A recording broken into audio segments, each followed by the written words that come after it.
இந்திய ராணுவத்தை மேம்படுத்தி வருகிறது மத்திய அரசு. புதிய ராணுவ தயாரிப்புகளை தயாரித்து வருகிறது. இந்தியாவில் தயாரிக்கப்படும் ராணுவ தளவாடங்கள் அனைத்தும் உலக நாடுகளுக்கு சவால் விடும் வகையில் அமைந்துள்ளது. காங்கிரஸ் ஆண்ட இந்திய ராணுவத்திற்கு தேவையான ராணுவ தளவாடங்கள் பெரும்பாலும் ரஷ்யா, அமெரிக்கா போன்ற வெளிநாடுகளிலிருந்தே இறக்குமதி செய்யப்பட்டன. இந்த நிலையை மாற்றி உள்நாட்டில் ராணுவ தளவாடங்களின் உற்பத்தியை அதிகரித்துள்ளது மோடி தலைமையிலான பாஜக அரசு. 90 நாடுகளுக்கு ராணுவ உபகரணங்களை ஏற்றுமதி செய்கிறது இந்தியா. இந்திய ராணுவத்தில் தற்போது முக்கிய போர் விமானங்களில் ஒன்றாக உள்ள தேஜஸ் போர் விமானம் முழுக்க உள்நாட்டிலேயே தயாரிக்கப்பட்டது. தேஜஸ் போர் விமானம் வாங்க பல நாடுகள் போட்டி போட்டு வருகிறது. இதை மேம்படுத்தியிருக்கிறது இந்தியா. பிரான்சின் ரஃபேல் மற்றும் அமெரிக்காவின் F-16 போர் விமானங்களை விட இந்தியாவின் உள்நாட்டு போர் விமானமான தேஜஸ் Mk-1A போர் விமானம் ஒரு சரியான மாற்று என்று சர்வதேச பாதுகாப்பு வல்லுநர்கள் தெரிவிக்கின்றனர்.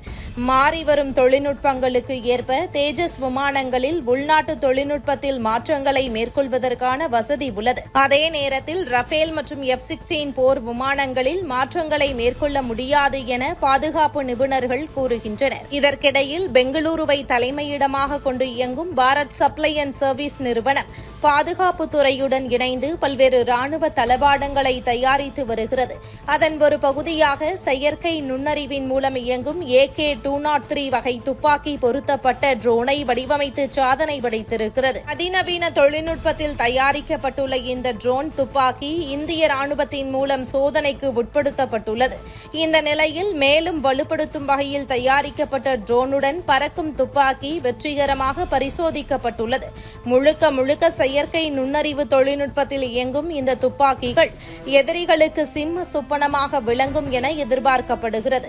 வேகம், துல்லியம் மற்றும் தாக்குதல் திறன் ஆகியவற்றின் அடிப்படையில் தயாரிக்கப்பட்டுள்ள இந்த ட்ரோன் துப்பாக்கி பயங்கரவாத எதிர்ப்பு நடவடிக்கைகளுக்கு பெரிதும் உதவும். மத்திய அரசின் மேக் இன் இந்தியா திட்டத்தின் கீழ் முழுக்க உள்நாட்டு தொழில்நுட்பத்திலேயே இந்த துப்பாக்கி தயாரிக்கப்பட்டுள்ளது.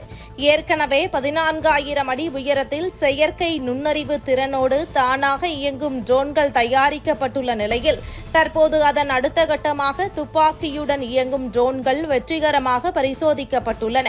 மிகவும் சவாலான பகுதிகளில் ராணுவ வீரர்களை நிலைநிறுத்துவது கடினம் என்பதால் இதுபோன்ற ஆயுதங்களை பயன்படுத்தி பாதுகாப்பு பணியை மேம்படுத்த முடியும் எனவும் கூறப்படுகிறது. இந்த ட்ரோன் துப்பாக்கியின் சோதனை முயற்சி வெற்றியடைந்திருப்பது இந்தியாவின் பாதுகாப்பு உட்கட்டமைப்பை மேலும் வலுப்படுத்துவதோடு பாதுகாப்பு துறையின் திறனையும் அதிகரிக்க செய்திருக்கிறது. ட்ரோனில் பொருத்தப்பட்டிருக்கும் துப்பாக்கி 8 கிலோகிராம் எடை கொண்டதாகும். நிமிடத்திற்கு 850 முதல் 1050 சுற்றுகள் வரை சுடும் திறனை கொண்டதாக வடிவமைக்கப்பட்டுள்ளது. செயற்கை நுண்ணறிவு தொழில்நுட்பத்தின் மூலம் இயக்கப்படும் ட்ரோன் துப்பாக்கி காற்று, வெப்பநிலை மற்றும் தூரத்தின் அடிப்படையில் தன்னை தகவமைத்துக் கொள்ளும் வசதி படைத்ததாகவும் தயாரிக்கப்பட்டுள்ளது.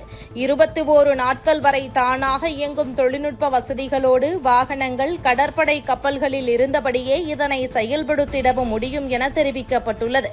முழுக்க செயற்கை நுண்ணறிவு தொழில்நுட்பத்தில் இயங்கும் இந்த துப்பாக்கிகள் எதிரிகளுக்கு சிம்ம சொப்பனமாக விளங்கும் என எதிர்பார்க்கப்படுகிறது. இந்திய ராணுவம் படிப்படியாக தானியங்கி மற்றும் செயற்கை நுண்ணறிவு தொழில்நுட்பத்தை நோக்கி நகர்ந்து கொண்டிருக்கிறது. இது அண்டை நாடுகளுக்கு கிளியை ஏற்படுத்தியுள்ளது.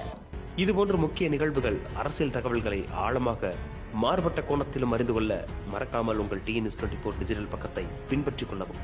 உங்கள் ஒவ்வொரு ஆதரவும் இதுபோன்ற பல நிகழ்வுகளின் பின்னணியை அறிய உதவும்.